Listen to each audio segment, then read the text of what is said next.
Of course, though, this raises many questions of what exactly happened, who were. यकीनन अब ये सूरत हाल कई सवालात पैदा कर रही है कि दरअसल हुआ क्या था और उन्हें किसने अगवा किया।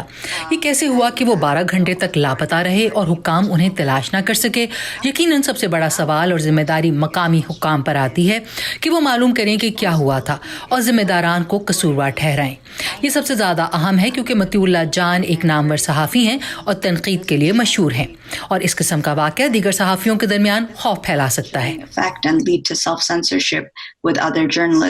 There are numerous examples of how people have been abducted. हाल ही में जनूबी एशिया के ममालिक में ऐसे अफराद के अगवा के वाक़यात सामने आए हैं जो हुकूमत पर तनकीद करते हैं। क्या आपके ख्याल में आज़ादी इजहार का एक ट्रेंड खित्ते के कुछ ममालिक मसलन पाकिस्तान और भारत में तेजी से बढ़ रहा है और आपकी तंजीम इसे कैसे देख रही है? Trend now in these South Asian countries, especially India and Pakistan.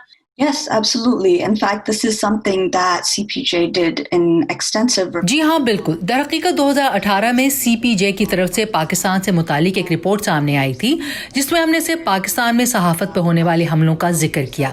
हम जानते हैं कि पाकिस्तान में सहाफ़ियों पर कई सालों से हमले जारी हैं।